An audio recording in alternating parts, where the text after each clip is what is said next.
my name is Edwards, and today I will be showing and demonstrating the closed caption system for the game which I'm running. So real quick, let's just check the system's on. And let's load up my Tesla. So I also want to say and preface, I don't think there will be, but if there are any like audio artifacts, like moments where it just cuts to static for a second or two, I do humbly apologize. Yesterday I just got my PC from the repair place, and they did a good job of repairing the issue they were tasked to repair. But then they completely screwed up my audio driver and caused another issue, and they can't repair that. They repair the dangerous stuff in a PC, not audio drivers. And I don't want to have to repair it. I've been through enough this week. I don't want to have to fix it. So I'm compromising by doing something else. And that something else is I'm getting another machine to do the audio for me, another machine to do the audio for the game, and it's all holding together by a thread. Like, if something screws up, it's all just going to fall apart for a second, and there's just going to be nothing but white noise. But that's the situation you're left with sometimes. Sometimes you just don't want to have to mess with a machine that has caused you so many grievances as of late. Because it really has. It really, really has. But yeah, I'm going to be showing you the closed caption system. And I'm pretty sure I already checked. Let's just double check. Yeah, it's on. Go away. So, how it works is very ingenious.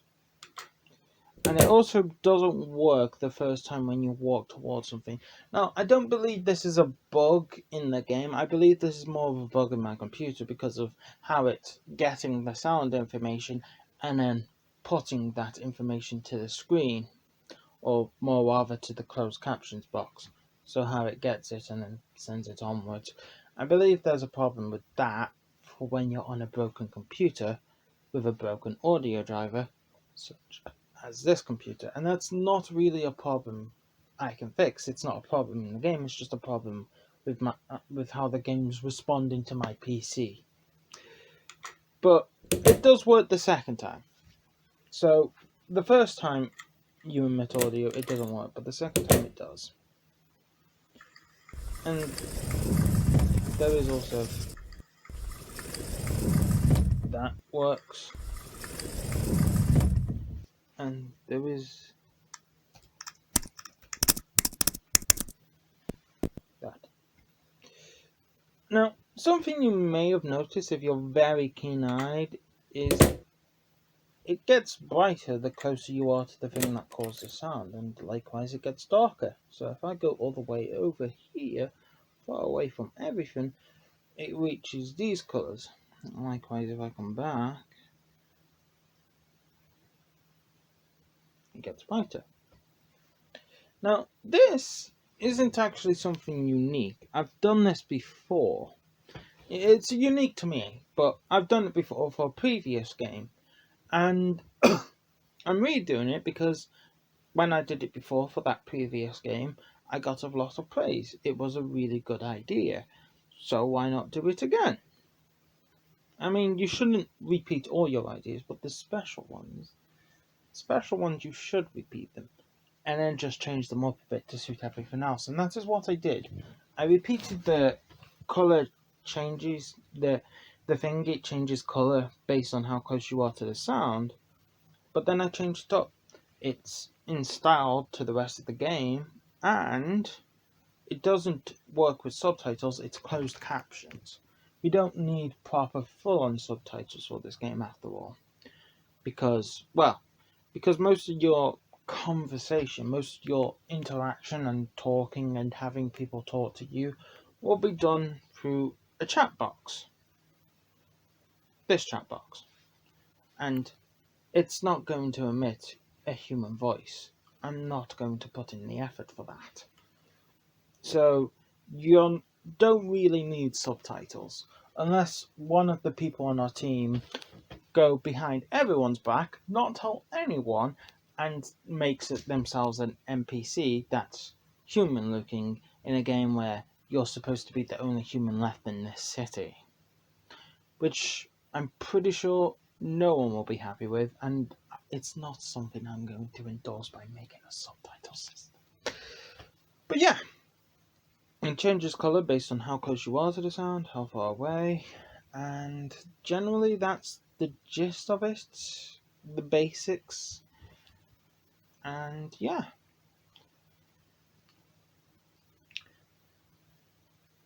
Oh, and also something, I'm not sure if I mentioned this already, but the text does go away after a while. It's not going to be on the screen forever, and the box itself will eventually go away once all the text has gone away. I just had to tell not to do that, because I haven't copied any of the code from the previous version I made, from like the previous time I made something like this for the previous game, which was called Hide and Shoot, I believe. But I haven't copied any of the code from that. I remade all of this and I made it better, because obviously I have more skills and knowledge now. And it works better because now I can change anything to my heart's content, and I can make certain text never disappear. I can make some text disappear after a certain amount of time, and I can also make it so that it can't repeat this type of text for this amount of time. So once this type of text has been sent to the screen, you can't send that type of text again. So you can't send these light blue texts, for example, more than X amount of times per second. Which is really good. I'm sure you can imagine it's really good. But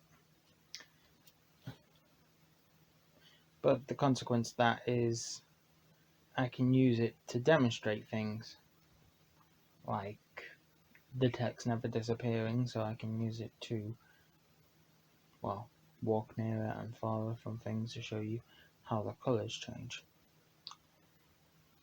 Oh, and the other consequence of that is anyone can change anything about the text. They can use it for good, and they can use it for bad. So if someone wanted to be really ableist with this and create some text that will go from green to red and you'll never know if you're close or far away from sound, you could do that, and you will upset colorblind people. But generally it goes from brighter in one color channel to darker in that same color channel. So it goes from yellow to orange, and it doesn't go all the way down to red, because the second color channel, green, that's the one being edited. Because when green is at 1 and red is at 1, that makes yellow. When it's at 0.1 and red is at 1, that makes orange. But it doesn't go any lower than what you want it to, so I don't instantly have like a reddish background, because I feel like that would be a bit too odd for it to completely change from one color to another. It should stay within the same sort of area. So from yellow to orange, not from yellow all the way to red. At least that's what I think or feel about it. There's no real any reason why I did that. It's just what I think is a good idea. And this is also a really good way, the colour system, of finding out where sounds came from, which is again really good for deaf people, because now not only do they know sounds are happening around them, they also know where those sounds are coming from if they have enough time to investigate, and if they want to investigate, which again is really good. And in the actual game, by the way, I am going to make it so the text can disappear again, because it's not like having it like this. But you can change all the settings, which is really good for anyone who has to design anything for this, has to make their own closed captions for their own entities that are emitting sound, which is again really, really good. So it works well with everything.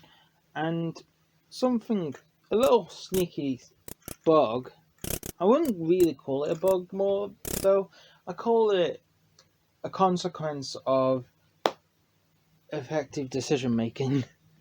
But if you turn this off and reapply that and we're good there, it won't actually turn off. It should, but it won't. Because what it does is it's set up to render as long as there's text in the box. And text will continue to go into the box until there's nothing to render, which is a bit of a problem. I'm sure you can see. I do have a solution for that, but it's not a solution I plan on enacting unless Corey is going to overload the main level with sounds and stuff, because I find this to be a better way. Have the closed captions only visible until you don't need them to be visible, and then they're just gone. I find that to be much of a nicer way of handling things, because it's not abrupt and disappearing. It waits until everything's died down, and then it just goes gone nicely, politely. But because I've set it up to not remove any text, it's not going to do that nicely and politely. It's just going to stay there forever. And yeah, I don't really think there's anything else we need to talk about. But yeah, you can change pretty much everything about it. You can change the maximum distance in which the player needs to be within for it to get to yellow, and how close the player has to be for it to go to yellow for the orange text. You can do it for the blue text. You can change a lot of stuff. You can't, however, at the moment change stuff mid-game. So the blue text is always going to be bright blue when you're really close to it, and it's always going to be dark blue when you're far from it. And the text is always going to be the same thing. Unless you're very clever. If you're very clever, you can change it. But I think if Corey was using it, which he most likely will be, I don't think he's going to deal with the hassle of that. And I know I don't really want to deal with the hassle of that. I'm the programmer, I'm not the level developer. It's not my job to make really good closed captions. It's just my job to program those closed captions. Or to program the box which the closed captions are holding. It's not my job to do everything else. And there is something else I'm forgetting. Yeah. I do plan on making colorblind shaders tomorrow. I plan on doing that tomorrow. I want to sleep today, and I know it's 2 o'clock, but you should see the nightmare I had to deal with this morning. I don't want to have to deal with that again. So I am planning on going to go to sleep, and but tomorrow I am going to be working on the colorblind shaders, and I think that will be easy. Compared to this, I think that will be easy. And by this, I don't mean making these closed captions. Like I said, I've done it before. I mean making this video. This annoying, irritating video. I'm not doing a video tomorrow. I had to do a video today because it's the only good way I could think of showing all these closed captions and walking you through why they do what they do, why they change colour. But tomorrow I don't have to do a video. I could do one, but I don't have to. I can take photos, which is really good. Tomorrow's going to be a good day. I can see it now. But yeah, tomorrow I'm going to be working on the colorblind shaders, and I want to say I found something, a setting in Unreal. I'm not sure if I can show this mid-game. Let's try. I'm going to have to minimize that. But there's this setting. Is it in projects or plugins? It'll probably be in projects. Either that or it's in editor preferences and I just clicked on the wrong thing completely. A editor, platform, plugin.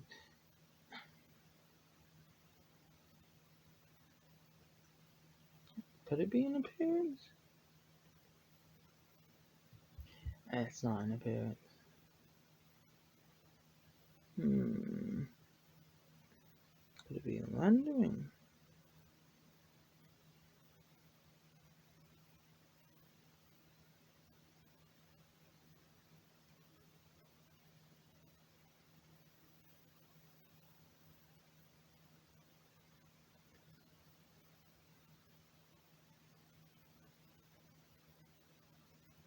No, it's not going to be here.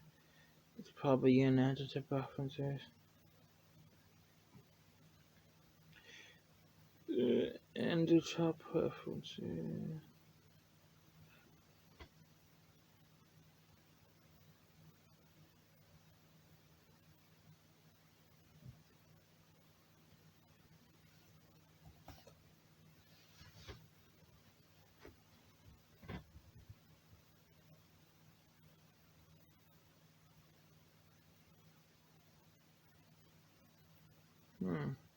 I don't see it.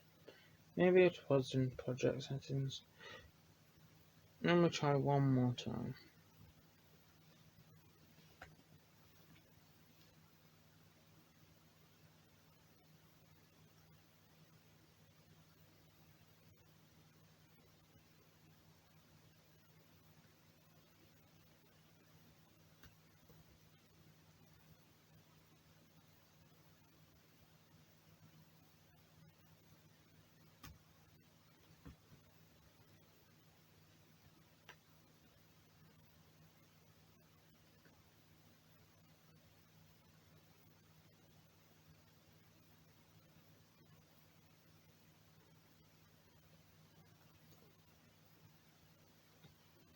Yeah. Basically, Unreal has this thing that allows you to like simulate the different types of color blindness. So I can do this, and then if you click this button, I believe, color correction preview with deficiency. No, if you click that button and then set that to 10, what this should do is, yeah, it's not going to work mid-game, is it?